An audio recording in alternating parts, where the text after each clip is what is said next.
Bismillahirrahmanirrahim. Assalamualaikum warahmatullahi wabarakatuh.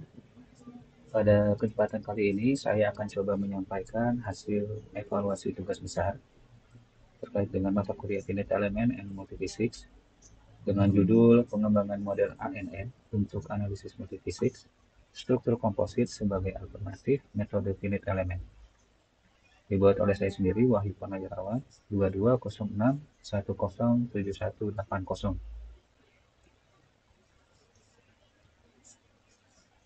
Untuk daftar isinya di sini ada penggunaan framework DAI5. Yang pertama yaitu Deep Awareness of I atau DAI, kemudian yang kedua Intention, ketiga Initial Thinking, keempat Idealization, dan kelima Instruction Set. Di mana masing-masing framework ini memiliki 6 sampai 10 kriteria penilaian. Untuk yang pertama terkait dengan Deep Awareness of I, di sini poin pertama, consciousness of purpose. Sebagai penulis menyatakan bahwa seluruh proses penelitian dilakukan dengan kesadaran penuh, berusaha menyelaraskan niat dan tindakan dengan prinsip-prinsip kebenaran, keadilan, dan tanggung jawab moral kepada Sang Pencipta. Kemudian yang kedua, self-awareness. Di sini penulis menyadari adanya kekurangan dalam melaksanakan penelitian, baik dari asumsi-asumsi yang digunakan, metode, ataupun langkah-langkah yang dilakukan, tentu tidak luput dari kesalahan. Yang ketiga, yaitu ethical consideration, di mana penelitian ini dilakukan dengan kesadaran penuh akan nilai-nilai fundamental yang mengarah pada tujuan spiritual dan intelektual, berusaha untuk menyelaraskan niat dan tindakan dengan prinsip kebenaran, keadilan, dan tanggung jawab moral kepada Sang Pencipta. Keempat, terkait dengan integration of CCIT atau cara cerdas ingat Tuhan. Di sini penelitian tidak hanya bertujuan menghasilkan karya ilmiah yang relevan secara teknis, serta menjadi problem solving atas fenomena yang terjadi, sehingga kita dapat mengambil manfaat, kemudian mengetahui dan lebih mensyukuri, di sini lebih mensyukuri atas kebesaran pencipta dan ciptaannya, serta lebih jauh lagi kita dapat lebih mengenal siapa Tuhan kita. Kelima, critical reflection. Di sini penelitian diharapkan mampu memberikan kontribusi positif untuk kemaslahatan umat manusia sebagai wujud rasa syukur akan bertambahnya pengetahuan yang didapat, sehingga hubungan spiritual dan intelektual dalam hal ini tentu tidak dapat dipisahkan satu sama lain. Keenam, continuum of awareness. Kesadaran penulis terus berkembang dari memahami permasalahan hingga menyusun model ANN yang valid dan siap diaplikasikan. Hal ini melibatkan proses analisis berkelanjutan untuk memastikan kualitas hasil. Masuk kepada framework yang kedua, yaitu intention, di mana di dalamnya ada sekitar 6 atau 7 poin, ya. Menyambung dari sebelumnya, masuk poin ke-7 terkait dengan clarity of intent, di mana niat utama berasal dari hati yang bertindak sebagai hardware. Kemudian niat ini memastikan bahwa setiap langkah dalam pemecahan masalah selaras dengan kehendak Sang Pencipta. Poin ke-8, alignment of objective. Penelitian proyek dirancang dengan niat utama untuk mengembangkan metode analisis multiphysics yang lebih efisien dan akurat, khususnya pada struktur komposit berbentuk plat datar. Masuk ke poin ke-9, relevance of intent.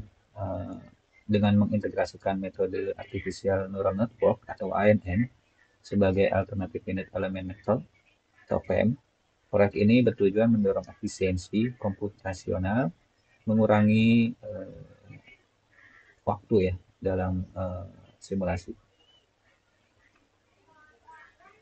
Poin ke-10 masuk ke dalam sustainability focus. Di sini secara jangka panjang metode ini cukup reliable untuk digunakan, kemudian lebih ramah lingkungan karena tidak memerlukan eksperimen yang juga memakan banyak energi ataupun adanya limbah material, dan secara ekonomi tentu lebih efisien ya, karena lebih hemat juga dari sisi ekonomi, hemat biaya tentunya. Ke-11, fokus on quality. Di sini metode yang digunakan diharapkan cukup reliable, akurat, dan presisi dengan nilai RMSE yang kecil dan prediksi yang mendekati nilai target, di mana diharapkan model ANN ini nantinya dapat menunjukkan atau bisa menunjukkan performa yang baik dalam mempelajari hubungan antar parameter parameter input dan output, sehingga prediksi yang dijalankan atau yang didapatkan nantinya tentu sangatlah akurat. Masuk ke dalam framework yang ketiga, di mana atau di sini ialah initial thinking, yang melanjutkan poin berikutnya, yaitu poin ke-12 terkait dengan problem understanding. Struktur komposit seringkali menghadapi beban termal dan mekanis secara simultan. Oleh karenanya di sini kita melakukan pendekatan multifisik yang di dalamnya ya. Seperti bagaimana satu komposit berupa plak datar yang mengalami pemanasan pada satu sisi dan mengalami tekanan pada sisi lainnya. Poin ke-13 eh, terkait dengan stakeholder awareness. Di sini aplikasi di dalam dunia penerbangan, komposit seringkali digunakan sebagai alternatif. Selain ringan, tentu kekuatan dalam mengatasi beban termal dan mekanis menjadi pertimbangan utama ya. Kemudian pemangku kepentingan meliputi peneliti, insinyur, dan industri yang membutuhkan solusi cepat, efisien, dan akurat dalam perancangan struktur komposit bisa memanfaatkan metode ini. Kemudian poin ke-14 terkait dengan kontekstual analisis. Permasalahan ini muncul dalam konteks teknologi komputasi yang masih bergantung pada metode numerik seperti PEM ya, yang selama ini kita ketahui bersama. Kemudian struktur komposit semakin banyak digunakan di industri penerbangan, otomotif, dan konstruksi yang memerlukan analisis multifisik yang kompleks. Kemudian poin ke-15, root cause analysis. Di sini akar masalahnya adalah keterbatasan PM dalam menangani perhitungan kompleks multifisik dalam waktu yang singkat, sehingga muncul kebutuhan solusi alternatif seperti ANN. Poin ke-16, relevance of analysis. Di sini analisis ini dirasa cukup relevan karena ANN dapat mempelajari pola dari data PEM atau eksperimen untuk menghasilkan solusi cepat tanpa memerlukan perhitungan berulang. Jadi memang dibutuhkan data lampau ya untuk bisa mempelajari pola, kemudian melakukan prediksi hasil yang akurat. Masih di framework initial thinking, di sini poin ke-17, use of data and evidence. Memang dalam pengolahannya, ANN ini nanti membutuhkan input dan juga akan menghasilkan output.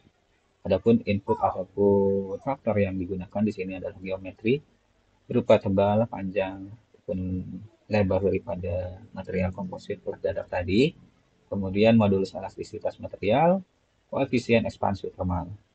Kemudian output yang diharapkan adanya kita bisa melihat tegangan mekanik, tegangan termal, dan juga deformasi yang terjadi.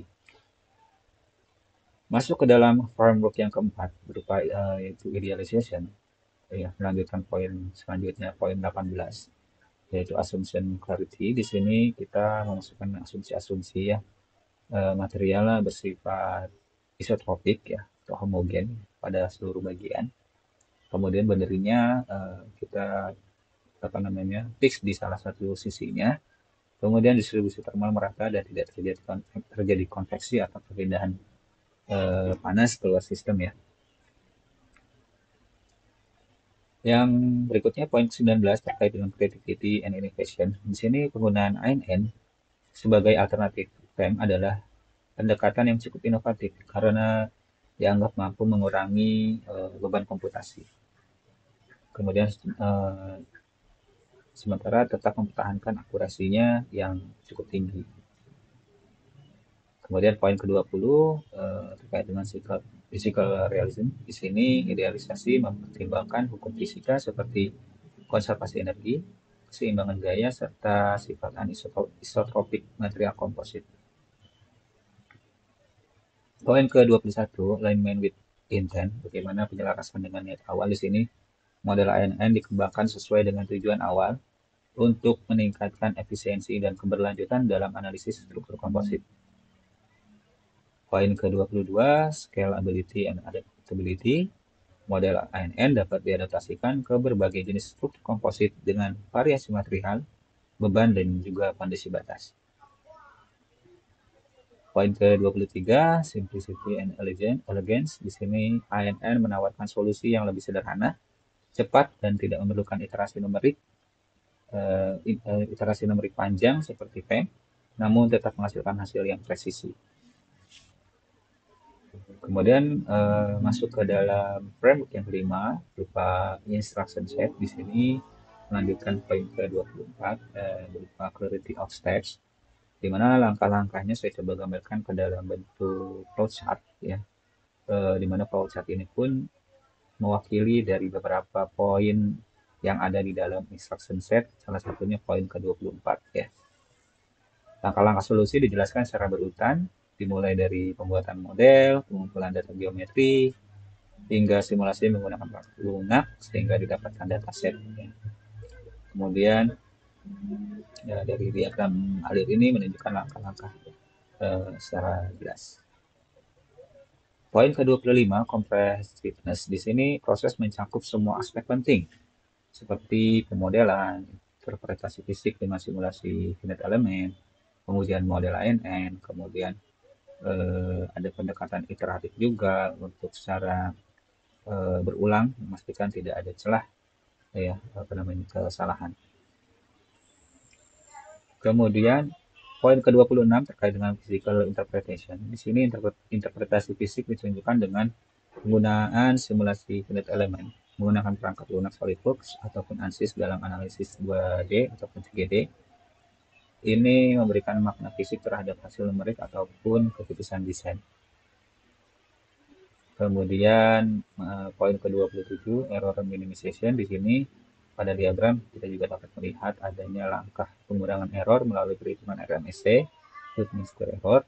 Dan jika error masih belum memenuhi atau masih belum cukup masih terlalu besar, maka perlu kita lihat kembali datasetnya ya, lakukan iterasi.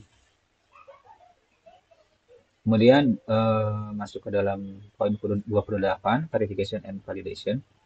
Di sini terdapat proses validasi sebagai langkah akhir setelah pengurangan error selesai. Jadi memang kita bandingkan hasil dari model ANN yang sudah kita dapat, hasil prediksinya dengan hasil perhitungan finite element untuk dilakukan validasi apakah sesuai atau tidak.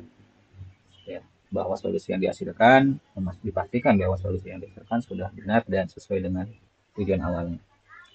Kemudian poin ke-29, iterative approach. Di sini tadi sudah dijelaskan juga bahwa kita lakukan proses pengulangan iterasi dilakukan ketika error belum diminimalkan. Hal ini menunjukkan kesiapan untuk memperbaiki dan menyempurnakan hasil.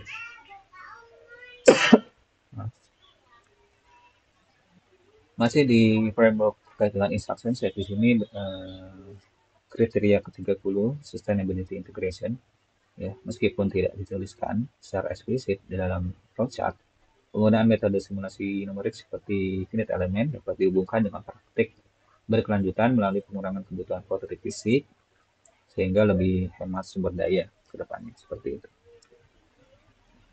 Kemudian ada poin 31, communication effectiveness.